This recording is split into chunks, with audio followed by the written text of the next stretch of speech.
Bonjour tout le monde et bienvenue sur cette vidéo qui va me donner l'occasion de vous entretenir d'un sujet qui fait polémique depuis pas mal de temps.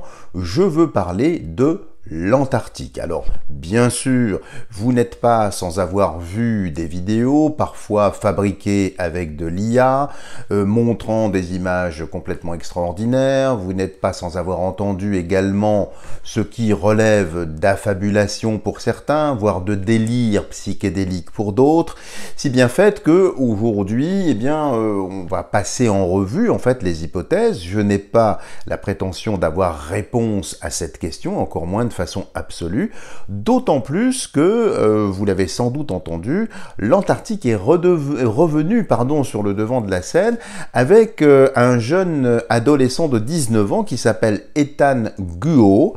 Vous savez, c'est ce jeune homme qui s'est lancé le défi de survoler tout seul dans un petit appareil, un petit avion, les 7 continents, afin effectivement de lever des fonds et de récolter, je pense, $1 million qu'il souhaiterait attribuer à la cause du cancer pour les enfants, puisque je crois, si j'ai bien compris, qu'il y a quelqu'un dans sa famille qui est en souffrance, et donc c'est cette idée-là. Et il se trouve que ce jeune Ethan Guo, a eu l'imprudence, ou je ne sais pas comment le dire, de vouloir atterrir en Antarctique. Ah, il n'y est pas resté longtemps, parce que dès qu'il a posé les roues de son petit Breguet, je crois que c'était un Breguet, enfin peu importe la marque de l'avion, on lui est tombé sur le paletot, on l'a arrêté, etc., etc. Bon, alors que c'était un jeune, je dirais, dans un avion. Hein. Et pourquoi est-ce qu'effectivement on l'a arrêté? Alors, il y a eu d'autres choses comme ça dans l'histoire sur l'Antarctique, et ce que je vous propose au travers de cette vidéo, c'est de vous relater un petit peu le passé, l'origine des choses, et puis dérouler ensemble, si vous en êtes d'accord, les principales hypothèses, ce qui vous permettra d'avoir quand même une base solide que vous pourrez explorer par vous-même, peut-être aller creuser certaines informations, ou peut-être tout simplement pour alimenter vos réflexions.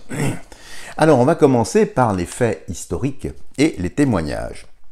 Je veux parler de l'opération High Jump, qui demeure l'une des expéditions antarctiques les plus fascinantes et controversées de l'histoire moderne. Elle s'est déroulée, pour information, en 1946 et 1947. Officiellement baptisé United States Navy Antarctic Development Program, cette mission d'envergure exceptionnelle fut menée par l'amiral Richard Byrd entre décembre 1946 et février 1947. Les chiffres officiels parlent d'eux-mêmes. 4700 hommes, 13 navires dont le porte-avions USS Philippine Sea, 33 avions et hélicoptères, ainsi que des véhicules amphibies.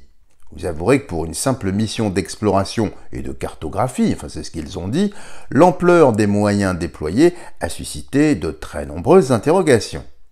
L'opération devait initialement durer 6 à 8 mois, mais mystérieusement fut interrompue après seulement 2 mois. Plusieurs éléments alimentent les questionnements autour de cette expédition. L'amiral Byrd aurait déclaré lors d'une interview au journal chilien El Mercurio le 5 mars 1947 qu'il était nécessaire pour les États-Unis de, je cite, « prendre des mesures défensives contre les avions ennemis qui peuvent voler d'un pôle à l'autre à des vitesses incroyables ».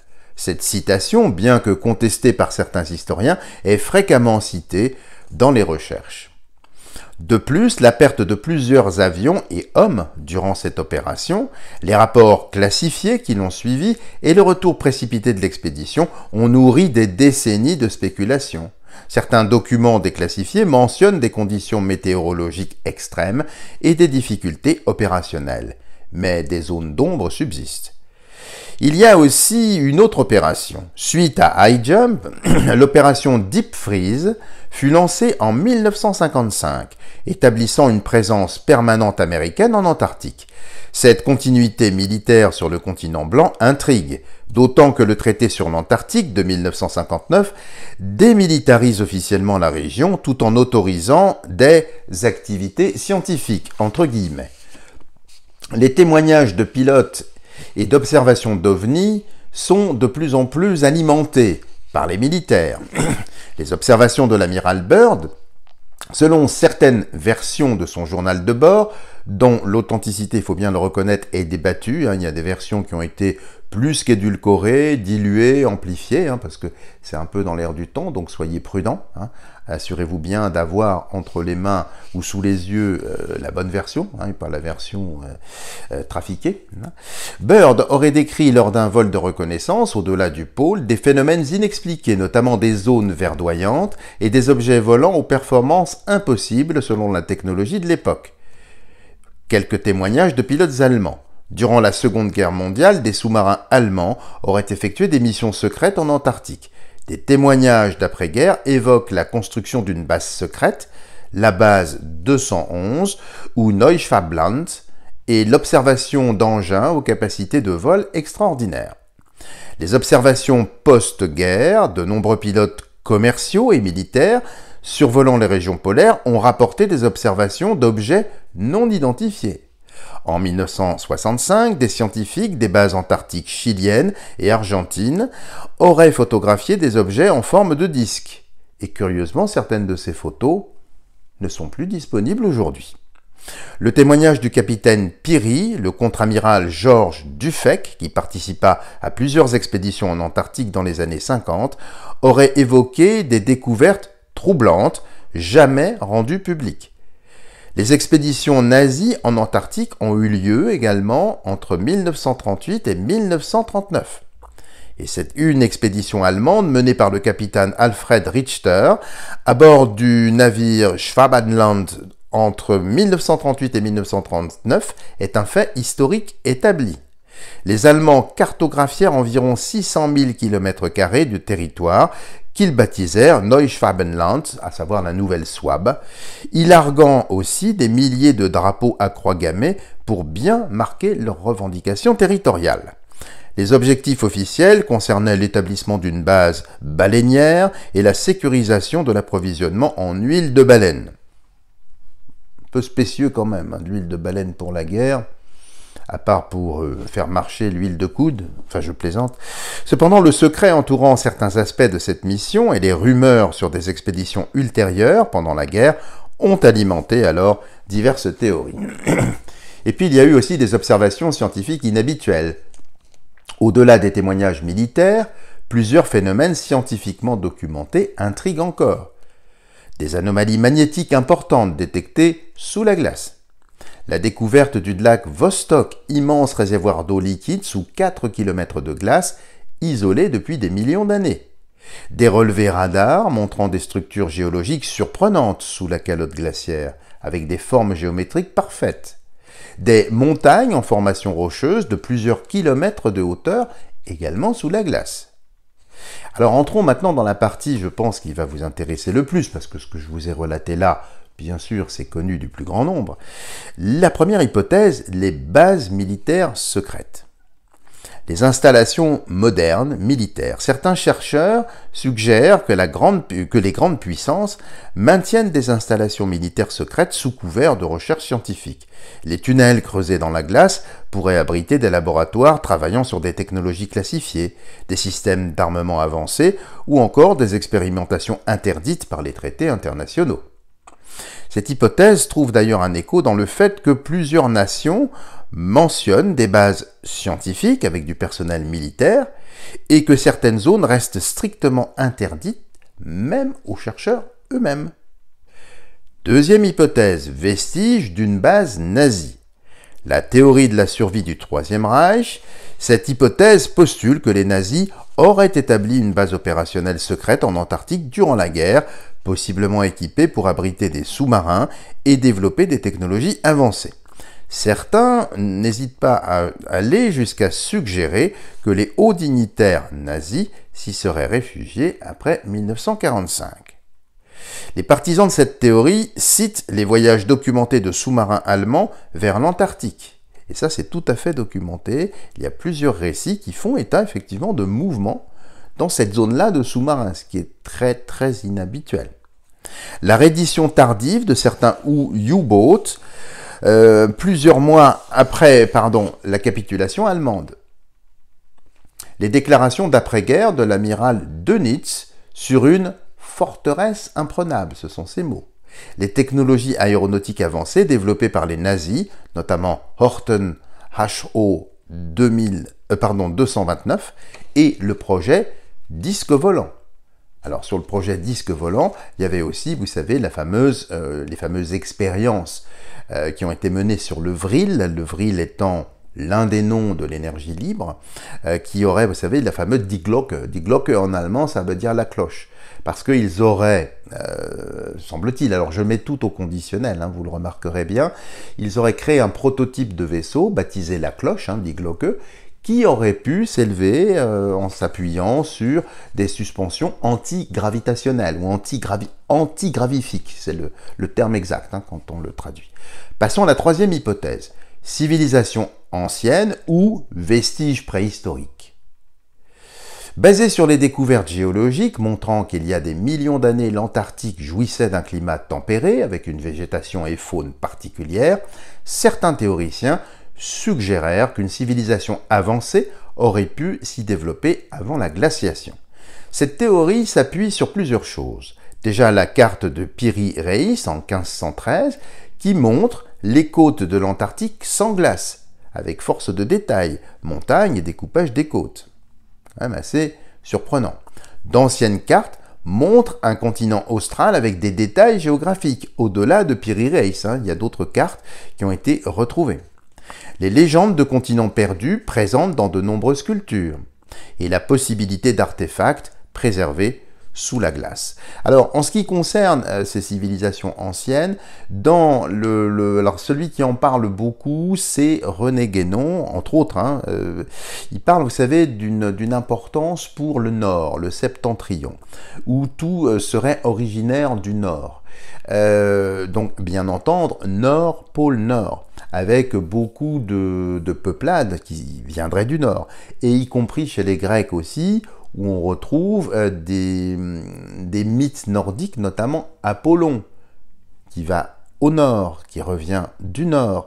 Donc, est-ce que ce ne serait pas un point d'origine?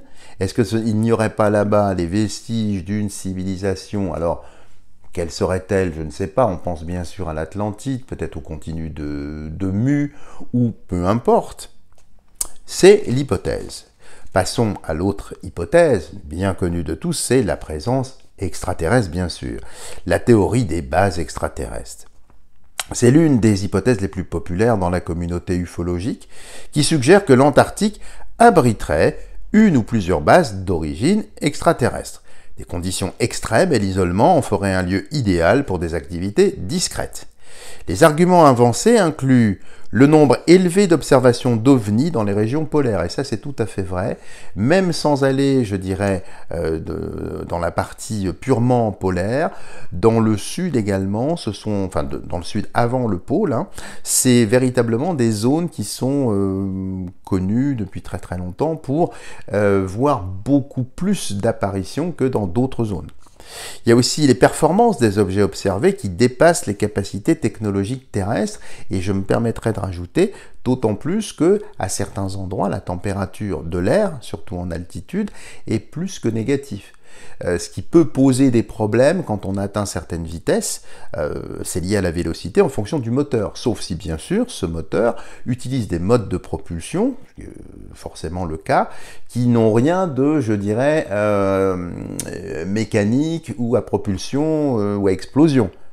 Oui, parce que sinon ça peut geler. Il y a même des avions civils qui sont obligés de descendre à une certaine altitude pour éviter que la glace en fait gèle les réacteurs. Alors il y a eu beaucoup de témoignages de personnel militaire qui ont décrit aussi. Alors est-ce vrai ou est-ce faux? Je n'en sais rien, mais il y a des témoignages en tout cas, des rencontres du troisième type. Donc je vous rappelle un petit peu les différents types de rencontres. Hein. Le troisième type, c'est quand il y a une rencontre entre un homme et une EBE, donc une entité biologique extraterrestre. Les anomalies radars aussi et les détections sonars inexpliquées, certains vont plus loin en suggérant une collaboration entre les gouvernements et les entités extraterrestres, expliquant ainsi le secret maintenu pendant des décennies. Alors, sur cette hypothèse-là, il y a des documents qui, effectivement, remontent à l'heure actuelle, principalement des États-Unis, et qui semblent effectivement indiquer qu'il y aurait eu, je mets tout au conditionnel, hein, bien sûr, si vous voulez, une rencontre entre une race exogène et un gouvernement américain. Maintenant, il y a quand même un point également qui est très très surprenant. Je pose la question, pourquoi l'astronaute Buzz Aldrin, celui qui aurait posé le pied sur la Lune, bon, vous savez ce que j'en pense aussi par ailleurs, pourquoi il est allé visiter une base en Antarctique avec un homme politique américain? Quand même étonnant. Et quand il est allé là-bas, après, il a fait une déclaration assez particulière en disant qu'il avait peur de ce qu'il avait vu. Bon, il y a aussi un autre homme américain qui y est allé. Je ne comprends pas, qu'est-ce qu'ils vont faire là-bas? Ça n'a pas de lien avec la politique américaine. Curieux. Autre point également qui me vient à l'esprit, cette zone-là, donc de l'Antarctique, est découpée, vous savez, par pays ou par zone. Et je vous le donne en mille, il y a des familles bien connues. Comment prononcer leur nom? Vous savez, ça commence par Roth quelque chose, avec un bouclier rouge pour ceux qui parlent allemand. Eh bien, elles sont propriétaires d'une zone là-bas. Curieux quand même. Puis c'est pas les seuls, hein. Il y a aussi leurs amis, vous savez, leurs amis banquiers. Bizarre quand même. Pourquoi détenir tout ça? Bon, bref. Il y a aussi la théorie des phénomènes dimensionnels. Alors cette hypothèse, plus ésotérique ou fumeuse, propose que l'Antarctique abriterait des anomalies dans le tissu de l'espace-temps. Cela engendrerait des portails vers d'autres dimensions ou des zones où les lois physiques habituelles se trouveraient perturbées.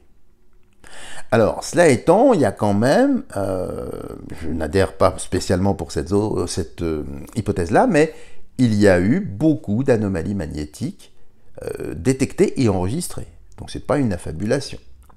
Il y a eu des aurores australes et des phénomènes lumineux atmosphériques de plus en plus intenses et dans un spectre de couleurs, donc au-delà des, vous savez, des rayons X, hein, où vous commencez à voir tout ça. Donc, c'est intéressant en physique quantique aussi. Bon. Il y a eu des rapports de dysfonctionnement électronique inexpliqués sur zone. Bon. Et il y a eu des théories sur les trous au pôle qui mèneraient dans la Terre creuse. Alors, la Terre creuse, ça fait évidemment un lien avec ce qu'on a dit, entre autres, hein, Guénon, René Guénon, sur le mythe de l'Agartha, sur Shambhala, sur toutes ces choses-là. Alors, il faut en prendre et en laisser. Il y a effectivement, j'en profite juste pour vous le dire, alors je ferai peut-être une vidéo sur ce sujet-là si ça vous intéresse, mais attention, à l'heure actuelle, il y a une fâcheuse tendance à prendre certains éléments, à les mettre dans un shaker ou un mixeur, à tout mélanger, et puis à se servir ce que j'appelle du gloubi-boulga, où intellectuellement certains se jettent dessus pour se remplir comme un fast-food de l'esprit de ces scories mélangées. Attention ici, ce qu'a dit Guénon, c'est sourcé. C'est quand même intéressant. Je ne dis pas qu'il faut croire René Guénon, je dis juste que quand vous allez voir un petit peu le sous-jacent, ce qu'il dit, c'est quand même un peu plus fondé que cette soupe actuelle que je combats, du reste. Hein. Donc, il est vrai qu'il y a des choses qui sont troublantes. Et puis, il y a une autre hypothèse, ce sont des découvertes biologiques extraordinaires. Les formes de vie inconnues, le lac Vostok dont je parlais, et d'autres lacs sous-glaciaires, isolés depuis des millions d'années, qui abriterait des écosystèmes uniques et particuliers avec des formes de vie présentant des caractéristiques biologiques révolutionnaires, c'est-à-dire qui n'ont pas été identifiées dans le corpus du vivant. Bon, même des organismes qui ne seraient pas basés sur le carbone, par exemple, qui exploseraient complètement les 4 basogènes fondamentaux. Bon, c'est curieux. Hein. Alors pourquoi pas, hein, intellectuellement ça tient la route. Il y a eu des micro-organismes aux propriétés exceptionnelles, de longévité, de résistance. Il y a eu des formes de vie évoluées qui ont été identifiées, et les scientifiques ne comprennent pas comment elles peuvent vivre à des températures actuelles, coupées de la lumière, etc. Donc soit il y a eu effectivement une adaptation, alors je ne suis pas biologiste, hein, il y a eu une adaptation par mimétisme, par transformation, je n'en sais rien. Et puis, il y a eu aussi des découvertes biologiques qui comportent des implications révolutionnaires pour la médecine. Ils ont réussi à synthétiser des substances, à en extraire des choses tout à fait nouvelles qui n'existaient pas et qui peuvent effectivement être introduites dans la pharmacopée, booster certaines molécules, apporter autre chose. Alors attention, je ne parle pas des seringues là, et de tout ça. Je parle vraiment d'un point de vue chimique ici. Et puis il y a une autre hypothèse, c'est le projet scientifique ultra secret. Alors, c'est la théorie des expérimentations classifiées. Plus terre à terre, cette hypothèse suggère que l'Antarctique servirait de laboratoire pour des recherches scientifiques de pointe nécessitant isolation et secret absolu. Les possibles domaines de recherche seraient la manipulation climatique et la géo-ingénierie, la physique quantique et les expériences sur la gravité, l'intelligence artificielle et les systèmes autonomes, les armes à énergie dirigée ou électromagnétique. Alors ça, les armes à énergie dirigée électromagnétique, ça existe déjà, hein, de toute façon depuis bien longtemps, hein, notamment avec les sons et les ultrasons. Ça, donc pas besoin d'aller, je dirais, en Antarctique pour ce genre de choses. La manipulation climatique et géo-engineering, pourquoi pas, mais il y a d'autres endroits, hein, même si dans la zone polaire, c'est vrai, il y a l'île de Bouvet, qui est très très particulière, où il y a eu des manifestations particulières, mais il y a aussi d'autres endroits sur la planète où, hélas, il y a le fameux système HAARP, vous savez, dont les anges n'aiment pas jouer, pour reprendre le titre d'un célèbre ouvrage que je ne saurais trop vous recommander ici. Et puis, il y a aussi une autre hypothèse, alors moins connue, c'est l'installation de survie post-apocalyptique. Alors là, c'est joyeux. C'est la théorie du refuge des élites. Certains suggèrent que des installations souterraines massives auraient été construites à cet endroit-là pour servir de refuge en cas de catastrophe mondiale, hein, aux élites. Il s'agirait d'arches modernes qui contiendraient des réserves de nourriture, d'eau, de technologie, de survie avancée, etc., etc.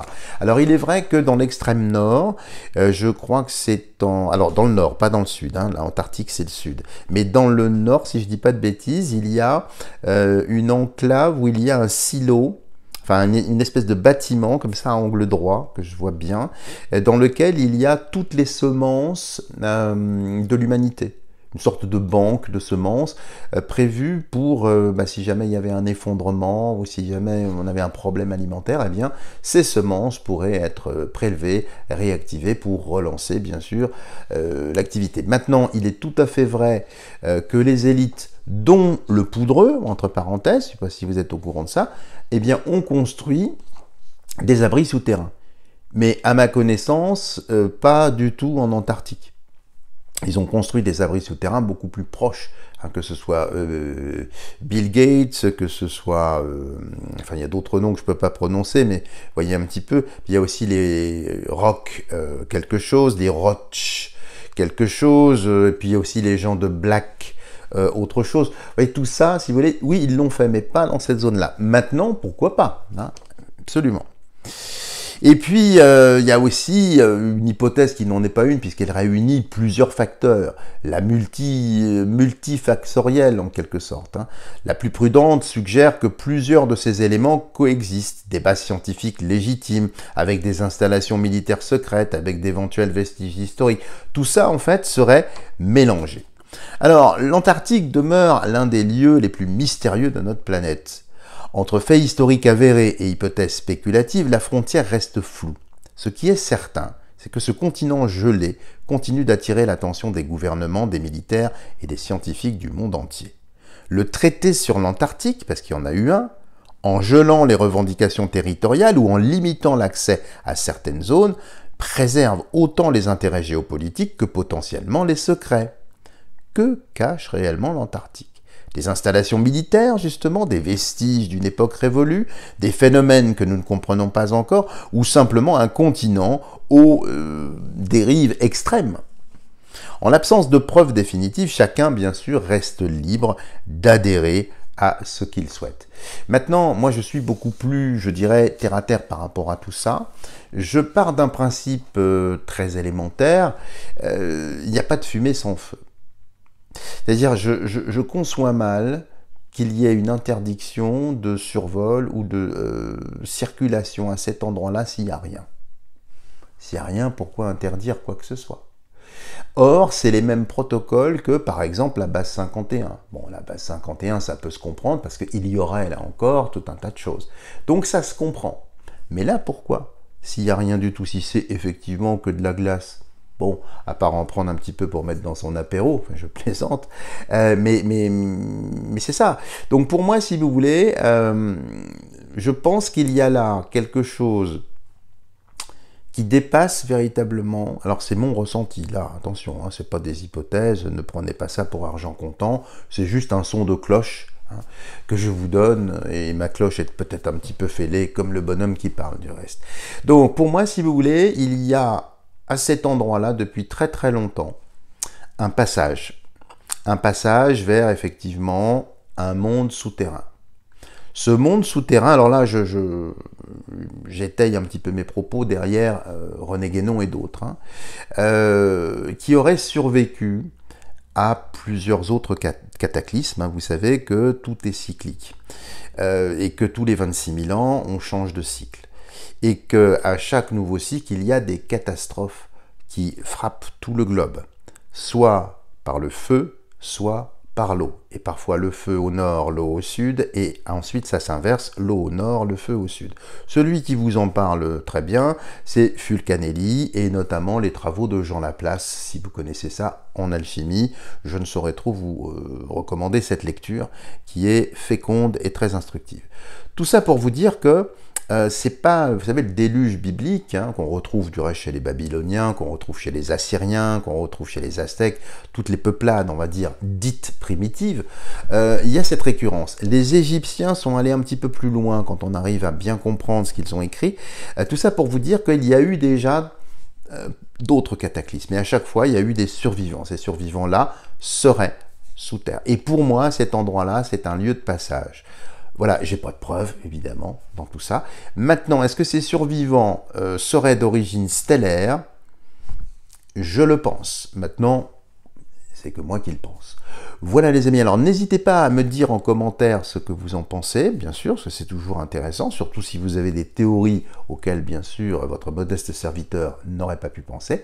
Voilà les amis, j'ai été encore une fois très bavard. Merci pour votre attention, je vous embrasse et je vous dis à la semaine prochaine pour une prochaine vidéo.